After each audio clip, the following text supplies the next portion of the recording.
در هفته‌ای که گذشت چه گذشت؟ قسمت دوم. این هفته اومدیم مثل هفته قبل با مرور اتفاقات فوتبالی که توی این یه هفته فوتبالی گذشت یه مروری کنیم. حالا من اول یه چند تا تیتر خبرها رو میخونم براتون، یه چند تا تیترم میذارم که با خبرها خودمون مرورش کنیم. رفتن افسانه به روسونری، ایزاگی در ریاض، پسر انگلیسی در مادرید و کولاک یونایتد. رفتن افسانه به روسونری.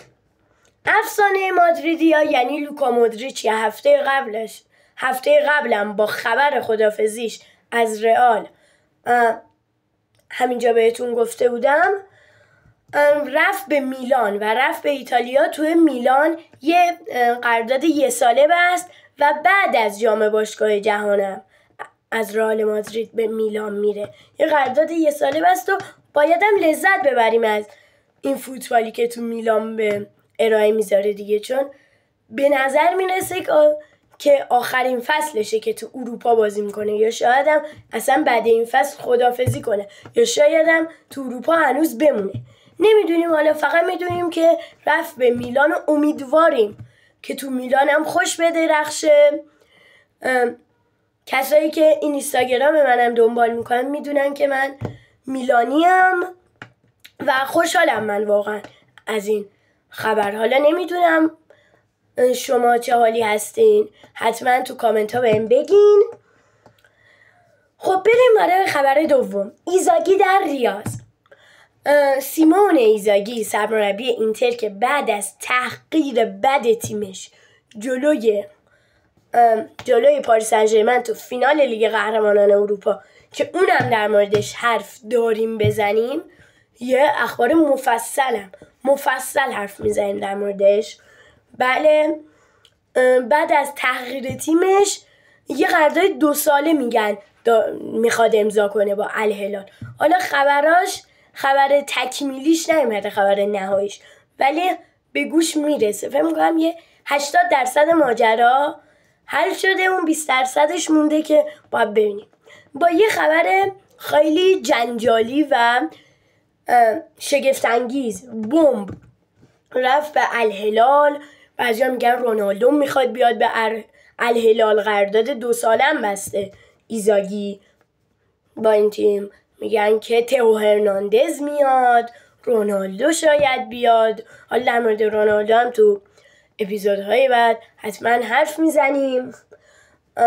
رونالدو قراره بیاد و از این حرفا، و میگن که الهلال هم که بازی اولش تو جام باشگاه جهان با رئال مادریده با تیم ژابی آلونسوه، واقعا خیلی جذاب میشه اون بازی. بریم برای خبر بعدی. پسر انگلیسی در مادرید بعد از 1 سال و بعد از یه مدتی که اخبار انتقال الکساندر آرنولد به رئال مادرید به گوش میرسید، بالاخره قطعی شد و دیگه میرم برای امضای قرارداد و مراسم معارفش و واقعا امیدوارم خوش بدرخشه ترت الکساندر آرنولد، پسر بندر لیورپول. کولاک یونایتد. تو این یه هفته‌ای که گذشت واقعا منچستر یونایتد یه فعالیت خیلی خوبی رو داشت تو نقل و انتقالات، با 2 تا خرید ستاره‌های انگلیسی که تو این فصل هم رفت و برگشت به یونایتد گل زدن. ماتیوس کونیا از ولورهمپتون که زیاد تلفظشم چیز نیست، خوشایند نیست، و برایان امبومبو از برنتفورد که هر دوشون هم فوق‌العاده‌ان.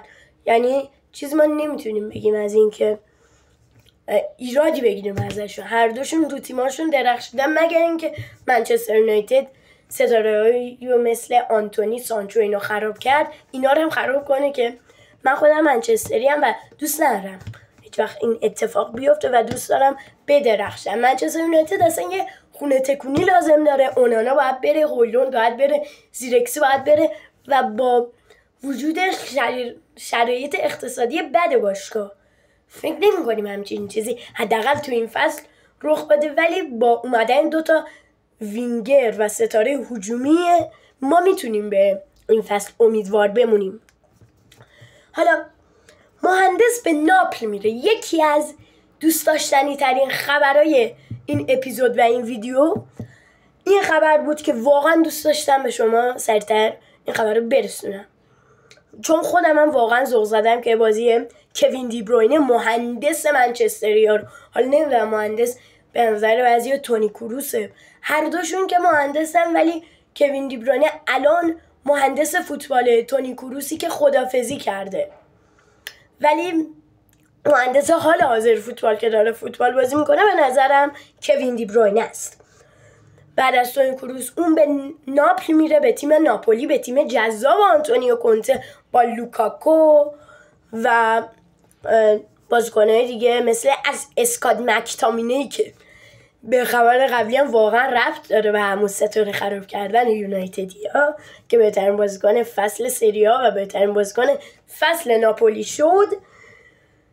میره و امیدواریم هم بدرخشه مثل لوکا مودریچ، چه رقابت جذابی بشه به نام بین 2 تیم ناپولی و میلان تو این فصل 2025-2026 سری آ ایتالیا، بین ناپولی و میلان که هر دوشون 2 ستاره کوین دی بروینه و لوکا مودریچ رو دارن. حالا بریم بین این خبرها به خبر قهرمانی باشکوه با درخشش ستاره ناظور پاریس سن ژرمن هم بپردازیم که واقعا من نمیتونم چیزی بگم. واقعا به خبر ایزاگی در ریاض هم واقعا ربط داره که با یه نمایش خیره کننده هر چقدر بگم واقعا کم گفتم.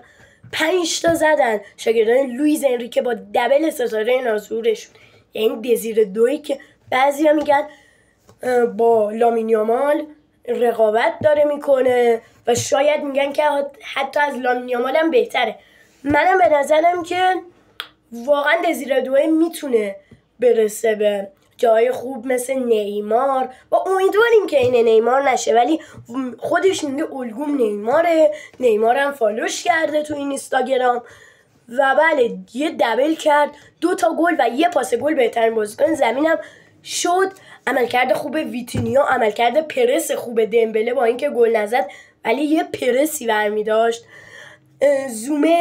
زومر عملکرد فوق‌العاده بدی داشت. آچربی، باستونی، هر بازیکنی که جلو بارسلون درخشید تو این بازی واقعا که از بدترین عملکردهای فوتبالی خودشونو داشتن واقعا.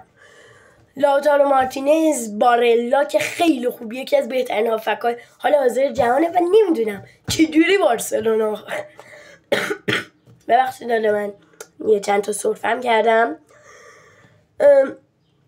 نمیدونم چجوری 7 زدم به بارسلونا تو 2 بازی.